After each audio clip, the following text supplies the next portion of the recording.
कैसे हैं आप सभी लोग। स्वागत है आप सभी का आपके अपने YouTube चैनल एक्सपी क्लासेस में। मैं रामपाल सिंह हिंदी व्याकरण के क्रम में रस और छंद के उपरांत अब मैं कक्षा 9, 10, 11, 12 के लिए समेकित रूप से अलंकार लेकर आया हूँ। और बच्चों, पूर्व की वीडियो की भांति ये वीडियो भी आपको बहुत ही अधिक पसंद आने वाले हैं और आप इनसे बहुत ही आसान तरीके से सीखने वाले हैं। तो चलिए हम वीडियो को शुरू करते हैं। आज का हमारा टॉपिक है अलंकार। ठीक, तो अलंकार जो है, अलंकार ये हमारा आज का टॉपिक है। तो सबसे पहले हमें ये जान लेना होगा कि आखिर अलंकार क्या है। ठीक, अलंकार की परिभाषा क्या है। बहुत बार पूछा जाता है कि अलंकार की परिभाषा देते हुए अनुप्रास अलंकार के उदाहरण दीजिए या यमक अलंकार का उदाहरण दीजिए। तो हमें सबसे पहले अलंकार जान लेना चाहिए। तो अलंकार का बच्चों अर्थ होता है आभूषण। ठीक, अब आभूषण देखिए, यदि स्त्री पहन ले तो उसके शरीर की सुंदरता बढ़ जाती है, और यदि हम कविता को स्त्री मान लें तो फिर कविता रूपी स्त्री, कविता रूपी कामिनी के शरीर की जिन जिन चीज़ों से शोभा बढ़ेगी वो अलंकार है। तो इस तरह से हम ये कह सकते हैं कि काव्य की शोभा बढ़ाने वाले धर्मों को अलंकार कहते हैं। ठीक, जिन जिन धर्मों से, जिन जिन तत्वों से काव्य की शोभा बढ़ेगी बच्चों, वो अलंकार कहलाएंगे। तो काव्य की शोभा बढ़ाने वाले धर्मों को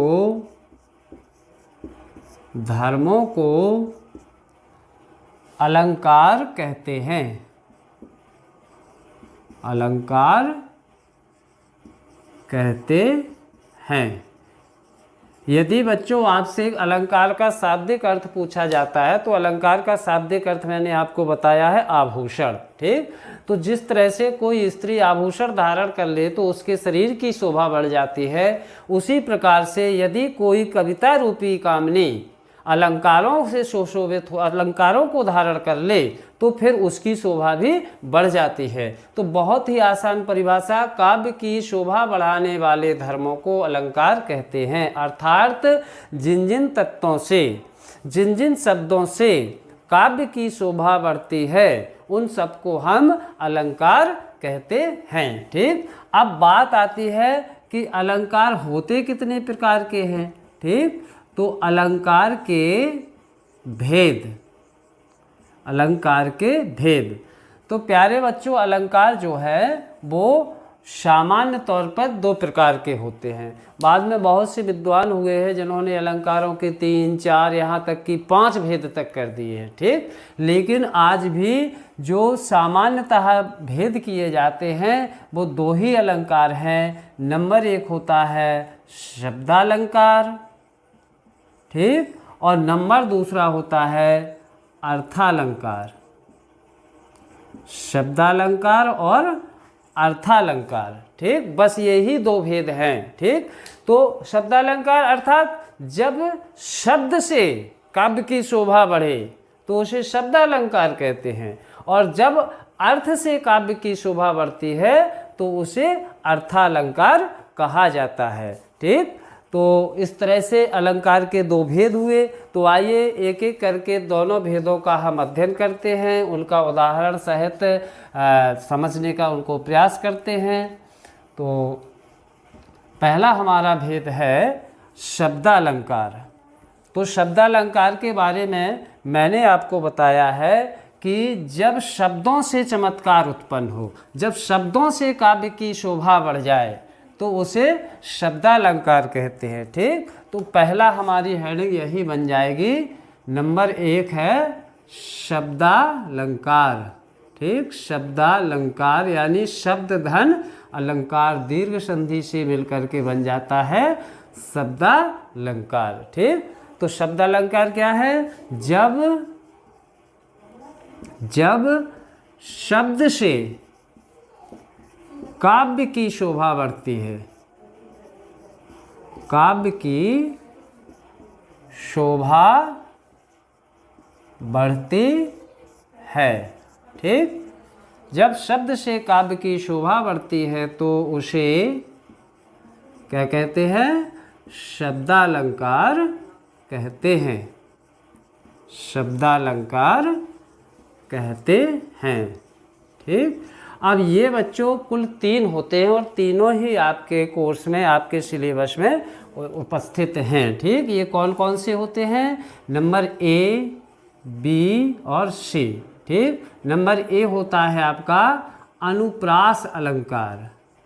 कौन सा? अनुप्रास अलंकार। ठीक, मैं संधि करके लिख रहा हूँ तो आप समझते जाइएगा। अनुप्रास धन अलंकार, अनुप्रासालंकार। ठीक, ऐसे दूसरा होता है बच्चों यमकालंकार, यानी यमक धन अलंकार, यमकालंकार। और तीसरा जो होता है बच्चों वो होता है आपका श्लेष अलंकार, श्लेष अलंकार। ठीक, बस शब्दालंकारों में ये 3 ही अलंकार होते हैं, अनुप्रास अलंकार, यमक अलंकार और श्लेष अलंकार। ठीक, तो सबसे पहले हम अब डालेंगे अनुप्रास अलंकार की परिभाषा और लक्षण। ठीक, बहुत ही आसान होने जा रहा है, आप बस पूरी तरह से इसको वीडियो को पूरा देखें और इसके बाद आप खुद पाएंगे कि ये अलंकार बहुत ही सरल थे। जितना हम सोच रहे थे ये उससे भी कहीं ज़्यादा सरल निकले। ठीक, तो सबसे पहला हमारा क्या है बच्चों? अनुप्रास अलंकार। ठीक, तो अनुप्रास अलंकार क्या होता है? ठीक, तो देखिए एक मैं बहुत शानदार दोहा लिख दूंगा, उसी दोहे के आधार पे आपकी परिभाषा भेद सब आ जाएंगे। ठीक, बहुत ही रोचक होने जा रहा है। अनुप्रास अलंकार की जो परिभाषा है, चलिए शुरू करते हैं। परिभाषा ये है आपका, एक वर्ण की आवृत्ति, एक वर्ण की आवृत्ति होए अनेकन बार, होए अनेकन बार। ठीक, और नीचे की लाइन कहती है कि 5 भेद का होत है, 5 भेद का होत है अनुप्रासालंकार।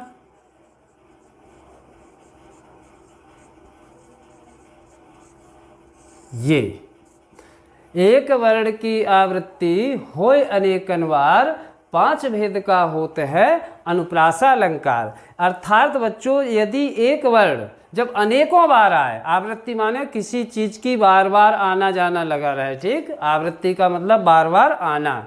तो एक वर्ण की आवृत्ति होय अनेकन बार, अर्थात जब एक वर्ण बार बार आए तो उसे क्या कहते हैं? अनुप्रास अलंकार कहते हैं। और 5 भेद का होते हैं, अर्थात कोई आपसे पूछे कि अनुप्रास अलंकार के कितने भेद होते हैं तो आपका इसी में उत्तर मिल जाएगा। नीचे की लाइन कहती है कि 5 भेद का होते हैं अनुप्रासालंकार, अर्थात आपकी परिभाषा भी इसी में है और आपके भेद भी इसी में है। ठीक, अब देखिएगा, जैसे उदाहरण के लिए हम एक एग्जाम्पल लेते हैं। वो एग्जाम्पल है जैसे तरनि तनूजा तट तमाल,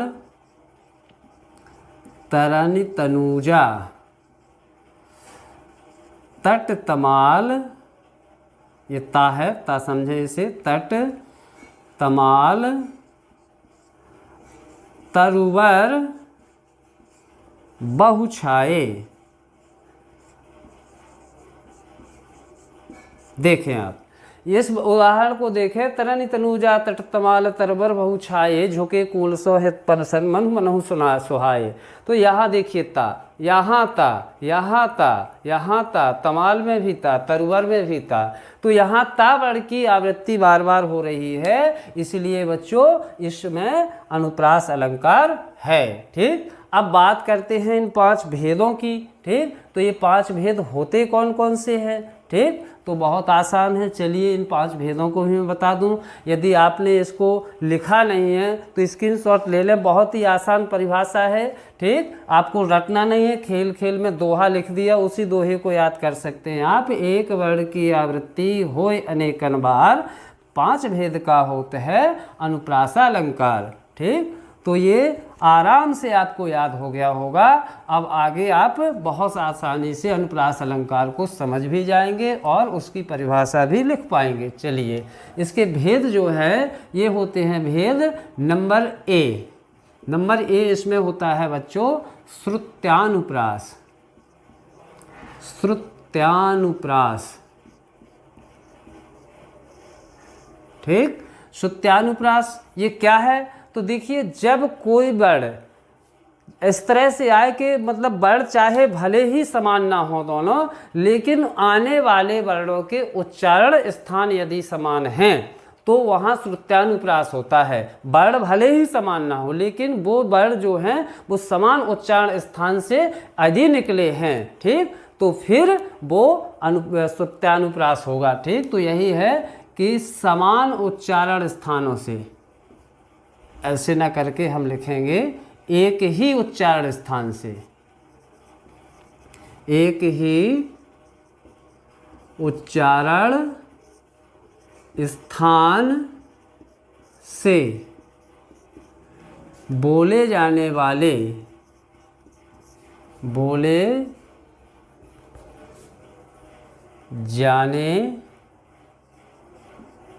जाने वाले वर्णों की आवृत्ति में, वर्णों की आवृत्ति में श्रुत्यानुप्रास होता है। श्रुत्यानुप्रास होता है। ठीक, वर्ण भले ही एक ना हो, लेकिन उनका जो उच्चारण स्थान है यदि वो एक जैसा है, ठीक, तो वहाँ श्रुत्यानुप्रास होता है। जैसे हम कहें पवन मान, पवन मान वन को गए। ठीक, अब देखें हम यहाँ पे किसी भी वर्ण की वैसे आवृत्ति नहीं हो रही है, लेकिन ये पा देखें, पा कहाँ से बोला जाता है? ओष्ठ से। माँ देखो, माँ कहाँ से बोला जाता है? ओष्ठ से। वा देखो, वा कहाँ से बोला जाता है? ओष्ठ से। तो ये एक्चुअली में है तो सब अलग अलग, परंतु इनके उच्चारण स्थान एक जैसे हैं, इसीलिए ये श्रुत्यानुप्रास का उदाहरण है। ठीक, क्योंकि पा का उच्चारण स्थान ओष्ठ, माँ का उच्चारण स्थान ओष्ठ और वा का उच्चारण स्थान ओष्ठ, इसलिए यहाँ पर हम कह सकते हैं कि श्रुत्यानुप्रास है। ठीक, नंबर दूसरे की बात करते हैं। नंबर 2 में आपका आ जाएगा नंबर बी, ये है आपका वृत्त्यानुप्रास। वृत्त्यानुप्रास। ठीक, ये भी बहुत आसान होने वाला है। तो देखिए, जब कोई वर्ण अनेक बार, यानी कई बार, अनेक बार आए।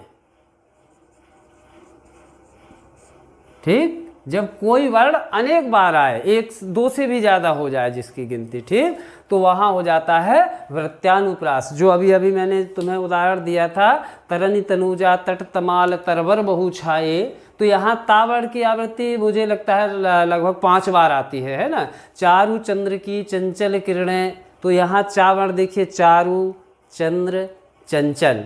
ठीक, तो 2 से ज़्यादा बार जब कोई वर्ण आता है तो वहाँ होता है वृत्त्यानुप्रास। वही मैंने लिखा है, जब कोई वर्ण अनेक बार आए। ठीक, जैसे कि हम देखते हैं, उसी को लिख लें, तरनी तनुजा को लिख लें, या ऐसे लिख सकते हैं रघुपति राघव राजा राम, रघुपति राघव राजा राम। तो देखिए यहाँ रावण की, यहाँ रावण की, यहाँ रावण की आवृत्ति है।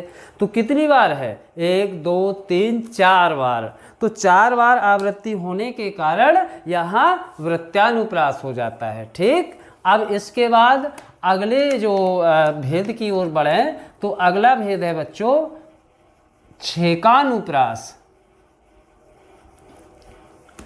छेकानुप्रास, छेकानुप्रास। ठीक, तो छेकानुप्रास में क्या होता है बच्चों? यहां देखें, जब कोई वर्ण अनेक बार आए, और यहां होता है जब कोई वर्ण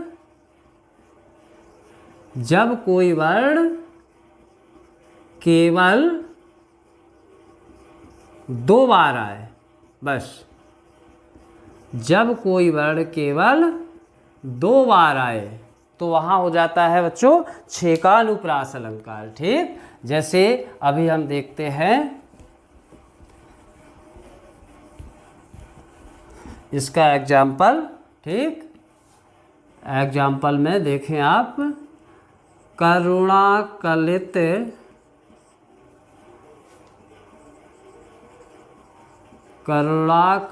हृदय में अब विकल रागनी बजती है, विकल रागनी बजती है। ठीक, तो यहाँ का वर्ण को आप देखें 1 और 2, बस, अब नहीं आ रहा।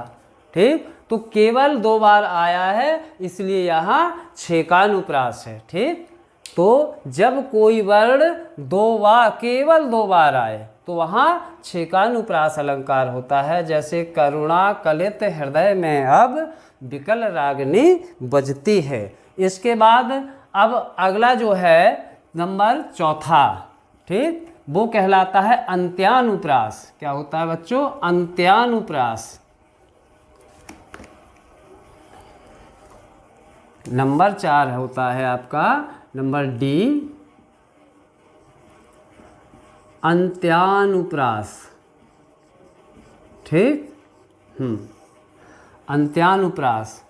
तो देखिए, अंत्यानुप्रास को तुक भी कहा जाता है। हाँ, ये आराम से आप इसे तुक लिख दूंगा तो आराम से आप समझ लेंगे। ठीक, तो अंत्यानुप्रास यानी जो अंतिम वर्ण में यदि बस समान स्वर आ जाए, तुक आ जाए, तो उसे अंत्यानुप्रास कहते हैं। ठीक, जैसे हम कहें रघुपति राघव राजा राम और पतित पावन सीता राम, माँ वर्ण उधर भी आया और माँ वर्ण इधर भी आया है ना। और अक्सर जो दोहा चौपाई होते हैं उसमें अंत में तुक मिल ही जाती है, तो उसी तुक को हम क्या बोलते हैं? अंत्यानुप्रास। यानी अंतिम चरण में आने वाले जो वर्णों की समानता है उसे हम क्या कहते हैं? तुक या अंत्यानुप्रास। ठीक, तो क्या लिखना है कि छंद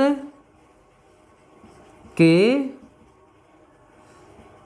समचरणों में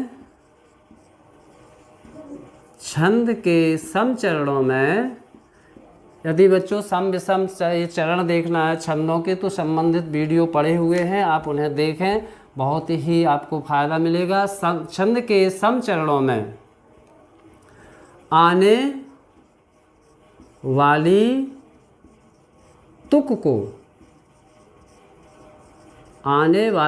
को अंत्यानुप्रास कहते हैं। अंत्यानुप्रास कहते हैं।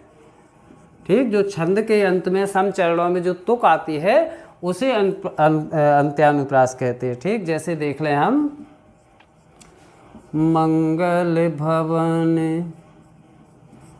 अमंगलहारी,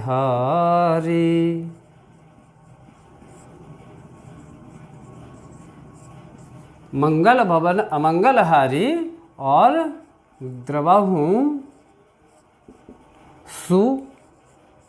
दशरथ अजर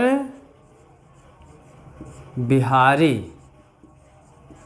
अब देखिए ये है री और इधर भी है री, तो ये जो अंत की तुक थी वही कहलाता है अंत्यानुप्रास अलंकार। ठीक बहुत आसान है, बस तुक को ही अंत्यानुप्रास कहते हैं, इतना रख लें। तुक सब बच्चे जानते हैं कि तुक किसे कहा जाता है। ठीक, खैर अब अंतिम चलते हैं। अंतिम हमारा जो है वो है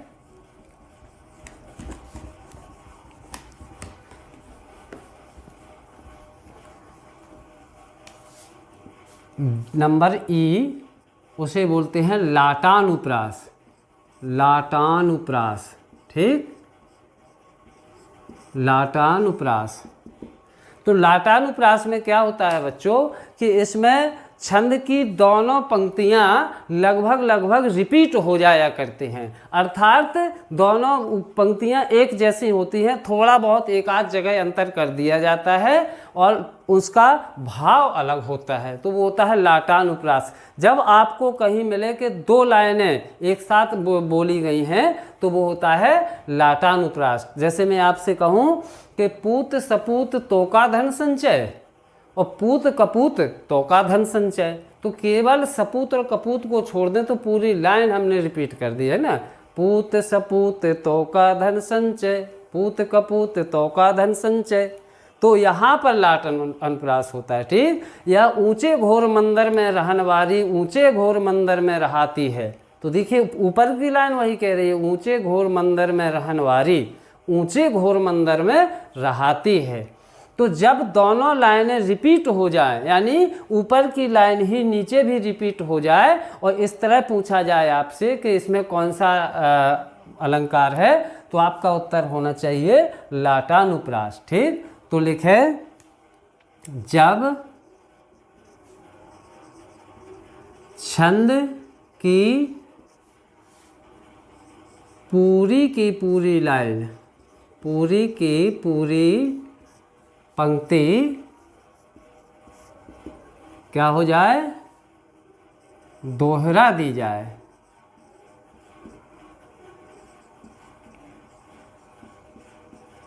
पर भाव अलग हो, पर भाव अलग हो। ठीक, जब छंद की पूरी पंक्ति दोहरा दी जाए पर भाव अलग हो तो वहाँ लाटानुप्रास होता है। ठीक, जैसे मैंने अभी बताया पूत सपूत तो का धन संचय। ठीक, और दूसरी लाइन क्या कहती है, पूत कपूत तो का धन संचय। देखिए आप पूरी की पूरी लाइन केवल सा की जगह का हो गया है, बाकी पूरी लाइन क्या है, रिपीट हो गई है, लेकिन भाव अलग है। पुत्र यदि सुपुत्र है तो का धन संचय, तो उसके लिए धन संचित करने की क्या आवश्यकता है। और पूत कपूत तो का धन संचय, और यदि पुत्र कुपुत्र है तो का धन संचय, तो उसके लिए धन संचित करने की क्या आवश्यकता है। ये सुपुत्र है, आप उसके अंदर शील गुण और कौशलों का विकास कर दीजिएगा, वो खुद कमा लेगा। और यदि वो कपुत्र है तो आप जितना भी इकट्ठा करके रख दो, वो सब 2 दिन में कमा देगा। तो इसीलिए कहा गया है कि पूत सपूत तो का धन संचय और पूत कपूत तो का धन संचय। ठीक, एक तो एग्जाम्पल ये हो गया। ठीक, और दूसरा यदि आप चाहते हैं तो नंबर 2 में आप लिख सकते हैं ऊंचे घोर मंदिर में रहन वारी, ऊंचे घोर मंदिर में रहन वारी ऊंचे घोर मंदिर में रहाती है। ये पूरी लाइन देखिए, ऊंचे घोर मंदिर में, ऊंचे घोर मंदिर में। ठीक, तो सब कुछ बिल्कुल ज्यों का त्यों रिपीट हो रहा है। ऊंचे घोर मंदिर में रहनवारी, ऊंचे घोर मंदिर में रहाती है। अर्थात जो ऊंचे घोर मंदिर, मंदिर का मतलब यहाँ था महल, तो महलों में रहने वाली, घोर ऊंचे महलों में रहने वाली, ऊंचे घोर मंदिर में रहाती है। यहाँ मंदिर का मतलब है कंदराएं, गुफाएं। तो ऊंचे घनघोर घने ऊंचे भवनों में रहने वाली जो थी, आज गुफाओं में रहती है। ठीक, तो इस तरह से इन दोनों में लाटानुप्रास हो गया है। ठीक, अब अनुप्रास अलंकार के बाद अगला जो शब्दालंकारों में आता है तो वो है यमक अलंकार। क्या है? यमक अलंकार। चलो मैं यहाँ अलग अलग लिख देता हूँ, वहाँ यमका अलंकार लिखा था, यहाँ यमक अलंकार लिखता हूँ। ठीक है, तो चलिए यमक अलंकार की जो थोड़ा सा परिचय ले लीजिएगा, पहचान कि यमक अलंकार में बच्चों एक शब्द जो है वो दोहराता है, यानी 2 बार आता है, लेकिन दोनों बार उसका अर्थ अलग अलग हो जाता है। समझ गए ना? एक ही अक्षर नहीं, शब्द। ठीक, एक शब्द जब 2 बार आए और दोनों बार उसका अर्थ अलग अलग हो जाए तो वहाँ पर यमक अलंकार होता है। ठीक है ना? बिल्कुल आसान है। तो इसको भी मैं देखिएगा प्रयास करता हूँ कि लयबद्ध कर दूँ, दोहे में कर दूँ, क्योंकि उससे बहुत अच्छे से याद हो जाया करता है। ठीक, तो देखिए, एक शब्द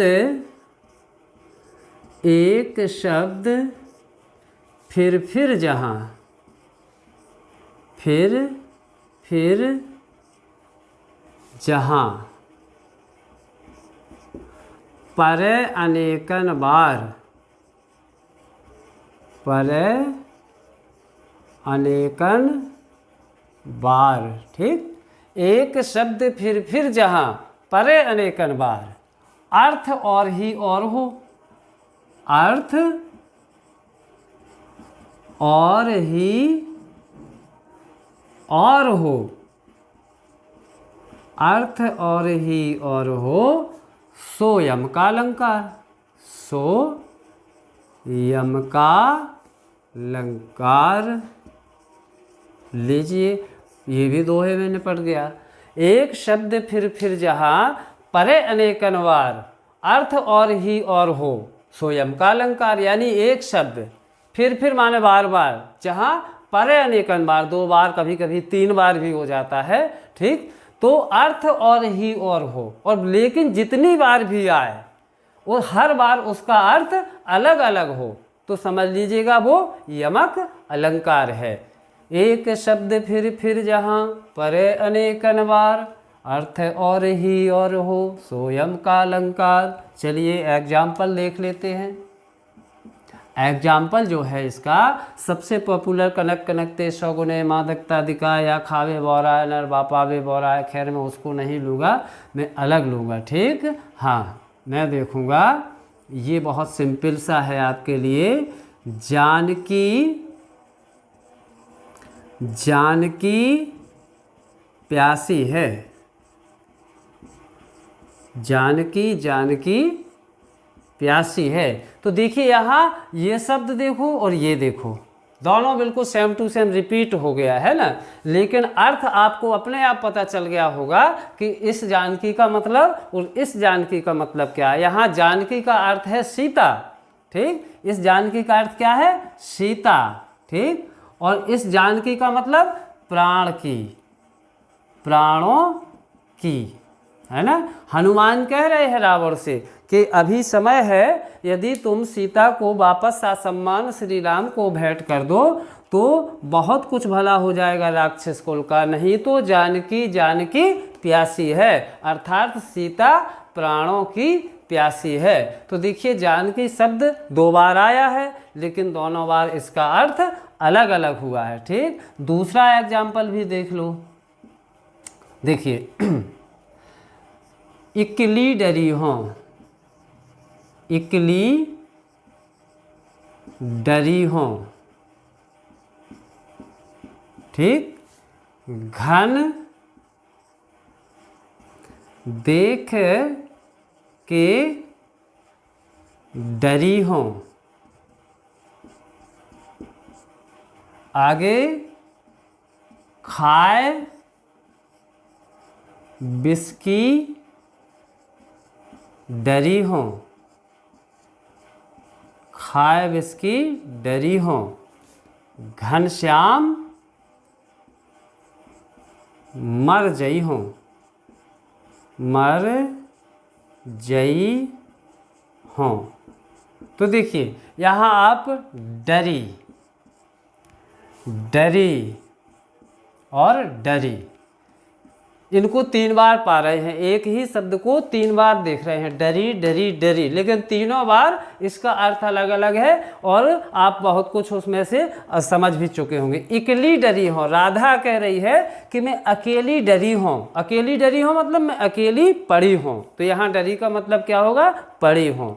घन देख के डरी हूँ, और आगे कह रही कि घन मतलब बादलों को देख करके मैं डरी हुई हूँ, डरी हुई मतलब भयभीत तो हूँ, और खाए विष की डरी हूँ, और जब डर गई तो मैंने विष की डरी खा ली। डरी मतलब एक टुकड़ा, जैसे गुड़ की डरी है ना, तो जब मैं घनों को देख के डर गई तो मैंने डर के विष की डरी खा ली।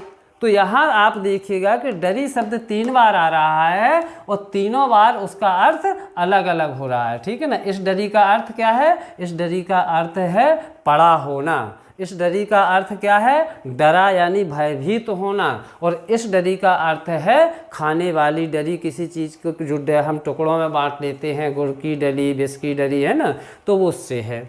तो आप देखेंगे कि यहाँ पर एक शब्द कई बार आता है, परंतु उसके अर्थ जितनी बार आता है उतनी बार वो भिन्न भिन्न हो जाते हैं, ठीक। चलिए अब देखते हैं अंतिम जो शब्दालंकार है उसको भी देख लेते हैं, ठीक। अंतिम शब्दालंकार है बच्चों श्लेष अलंकार। कौन सा, श्लेष अलंकार।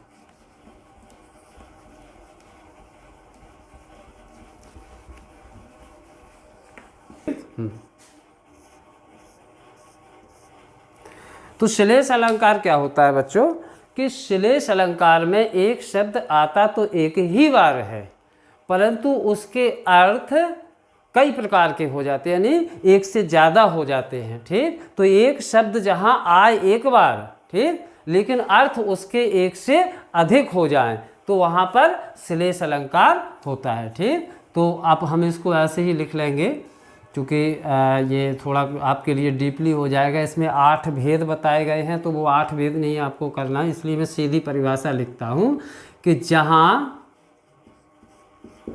कोई शब्द, जहाँ कोई शब्द एक ही बार आता है, एक ही बार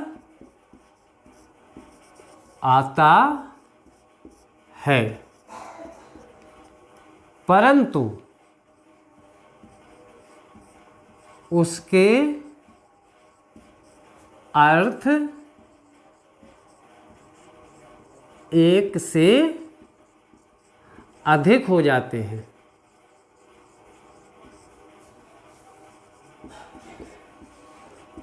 हो जाते हैं, ठीक। वहाँ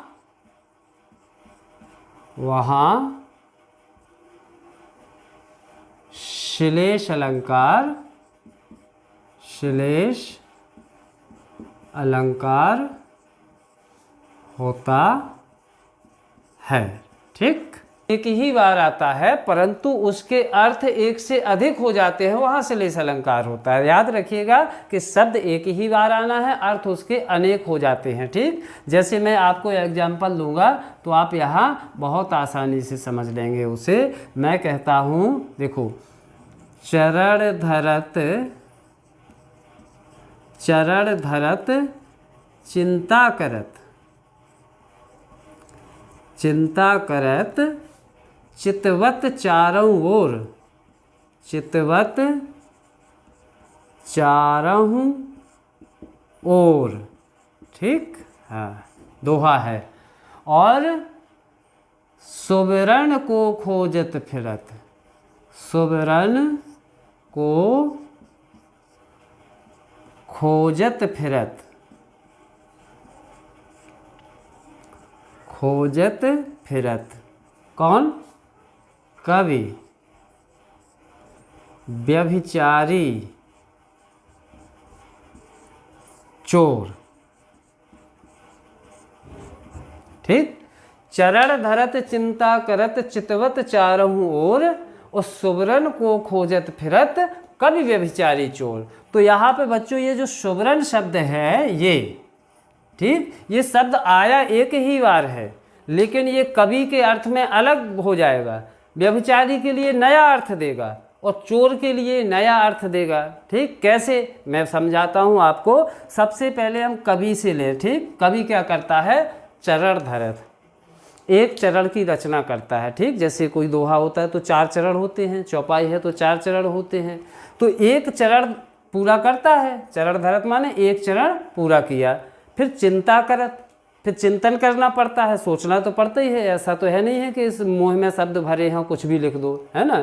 मात्राओं का ध्यान रखना है, वर्णों का ध्यान रखना है, लय और तुक भी ना बिगड़ने पाए, तो चिंतन तो करना पड़ेगा। और चितवत चारों ओर, और वो कवि जो है वो चारों ओर अपनी चितवन डालता है। चितवन माने नज़र, चारों ओर वो अपनी दृष्टि डालता है कि अब सूर्य का प्रातः काल का वर्णन तो हो गया, अब क्या करना चाहिए, क्या सरोवर के खिलते हुए कमल का वर्णन करूं, या पानी भर के आती हुई नायिका का वर्णन करूं। यानी चितवत चारों ओर, वो चारों ओर दृष्टि जमाए रहता है कि अब किसका वर्णन करना उचित होगा। और सुवरन को खोजत फिरत, सु माने सुंदर, वर्ण माने अक्षर।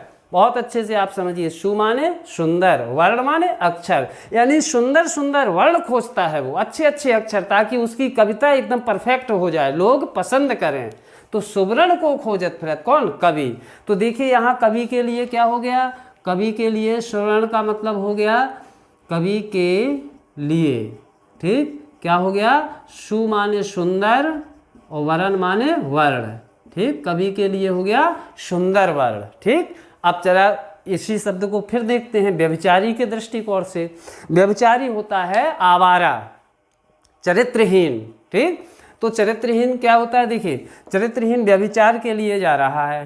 ठीक, तो चरण धरत व्यभिचार के लिए गया, एक कदम आगे बढ़ाता है और चिंता करत, तुरंत टेंशन में आ जाता है बेचारा, चिंता करने लगता है। काहे की चिंता करने लगता है कि किसी के द्वारा देख न लिया जाऊं, कहीं पकड़ न लिए जाएं, क्योंकि ऐसे लोगों की पूजा भी बड़े कायदे की होती है, इसीलिए बेचारा चिंता करता है ना। वो चितवत चारों ओर, और चारों ओर चौकन्नी निगाहों से देखता है ना, कि कोई देख तो नहीं रहा है, पुलिस वाला तो नहीं, चौकीदार तो नहीं आ गया, कहीं कोई कुत्ता तो गली में नहीं भौंकने लगा। तो चितवत चारों ओर, बेचारा चारों ओर चौकन्नी निगाहों से देखता है। और सुवरन को खोजत फिरत, बस यही तो श्लिष्ट था। सुवरन को खोजत मतलब सु माने सुंदर और वरन माने रंग रूप, है ना, सुंदर वरन। ठीक, तो व्यभिचारी के लिए क्या हो गया, ये व्यभिचारी के लिए हो गया, व्यभिचारी के लिए। ठीक, व्यभिचारी के लिए। ठीक, सु का मतलब सुंदर और वरन माने रंग रूप, रंग रूप। ठीक, तो सुंदर रंग रूप वाली किसी स्त्री की खोज में रहता है। ठीक, तो ये सुवरन का मतलब व्यभिचारी के लिए अलग हो गया। अब जरा चोर के लिए देख लेते हैं। चोर भी वही होता है, चरण धरत, एक पांव आगे रखता है, एक चरण आगे बढ़ाता है, चोरी के लिए निकल गया है, एक कदम आगे बढ़ाया, चिंता करत, और तुरंत टेंशन में वो भी आ जाता है, क्योंकि जैसी पूजा व्यभिचारी की होती है लगभग वही स्वागत चोरी करने वाले का होता है। तो चरण धरत चिंता करत, जैसे चोर भी एक कदम आगे बढ़ाता है, चिंता में डूब जाता है। काहे कि कोई देख ना ले, कहीं पकड़ा ना जाऊं। और चितवत चारों ओर, और ये भी चारों तरफ चौकन्नी निगाहों से देखता है, वही सीसीटीवी ना हो, पुलिस ना लगी हो, चौकीदार ना देख ले, घर के लोग ना जाग जाएं। ठीक, तो ये भी चारों ओर से चौकन्ना रहता है। और सुवर्ण को खोजत फिरत, सुवर्ण का मतलब होता है यहाँ सुवर्ण, सुवर्ण मतलब सोना, सुवर्ण मतलब सोना। ठीक, तो देखिए एक ही शब्द सबके लिए अलग अलग बन गया। कवि के लिए सुंदर वर्ण, व्यभिचारी के लिए सुंदर रंग रूप वाली कोई स्त्री, और कवि वो चोर के लिए सुवर्ण, सुवर्ण मतलब सोना। तो इस तरह से ये जो पद है, ये जो शब्द है, आया तो एक बार है, परंतु इसके अर्थ एक से अधिक हो गए हैं, इसलिए उपर्युक्त उदाहरण में श्लेष अलंकार है। अब बहुत से बच्चों के मन में एक प्रश्न अभी जाग गया होगा कि एक हमने श्लेष अलंकार का उदाहरण हमेशा से पढ़ते आए हैं, रहमन पानी राखिए बिन पानी सब सून, पानी गए न उबरे मोती मानस चून। तो यहाँ तो 3 बार पानी आया है, जबकि सर ने बताया है कि शब्द एक ही बार आता है और वहाँ उस दोहे में 3 बार आया है। तो बच्चों मैं बता दूं कि ऊपर के जो 2 पानी हैं वो सामान्य तौर पर प्रयोग किए गए पानी हैं, अर्थात वो दोहे के जो छंद के जो शर्तें हैं, जो चरण को पूरा करने की शर्तें हैं, उनको पूरा करने के लिए रहमन पानी राखिए, ये फिर बिन पानी सब सून, ये कोई वो नहीं है। जो तीसरा पानी आता है, पानी गए न उबरे मोती मानस चून, तो ये जो तीसरा पानी आता है वो श्रेष्ठ है, अर्थात उसके 3 अर्थ होते हैं। ठीक, मैं देखिएगा रहीमदास जी कहते हैं कि हे मनुष्य पानी राखिए, यानी अपने अंदर पानी बचा के रखिए, बिन पानी सब सून, यदि पानी नहीं है ना तो सब बेकार है। क्यों? पानी गए न उबरे। रहीमदास जी कहते हैं कि यदि पानी से बाहर हुए, पानी गया तो ना उबरे, फिर कभी नहीं उबरोगे। कौन कौन नहीं उबरेगा? मोती, मानस, चून, चून मतलब चूना, ठीक, मानस माने मनुष्य। तो देखिए पहले मोती के लिए पानी का अर्थ है चमक से है, ठीक। तो यदि मोती की चमक चली जाए, मोती का पानी उतर जाए, तो फिर मोती को कौन खरीदेगा? बताइए, कोई नहीं खरीदेगा, फिर तो वो तो बेकार हो गया। क्योंकि मोती की कीमत कब तक है? जब तक उसमें चमक है, चमक मतलब पानी है, ठीक। तो यहाँ पानी का मतलब मोती के लिए क्या हो गया? चमक। और मनुष्य का यदि पानी उतर जाए, यानी उसकी शर्म चली जाए, प्रतिष्ठा चली जाए, तो फिर मनुष्य भी बेकार है। तो यहाँ मनुष्य के लिए पानी का मतलब है क्या? प्रतिष्ठा। कहते हैं ना बड़ा पानी वाला है, तो पानी वाला का मतलब बड़ी नाक वाला, यानी प्रतिष्ठा वाला है, ठीक। और चून, चून मतलब चूना, चूना में पानी नहीं है तो चूना भी बेकार है, व्यर्थ है, ठीक। तो यहाँ देखिए पानी का अर्थ कैसे? चमक से। मोती के लिए पानी माने चमक, मनुष्य के लिए पानी माने प्रतिष्ठा, और चूना के लिए पानी माने पानी।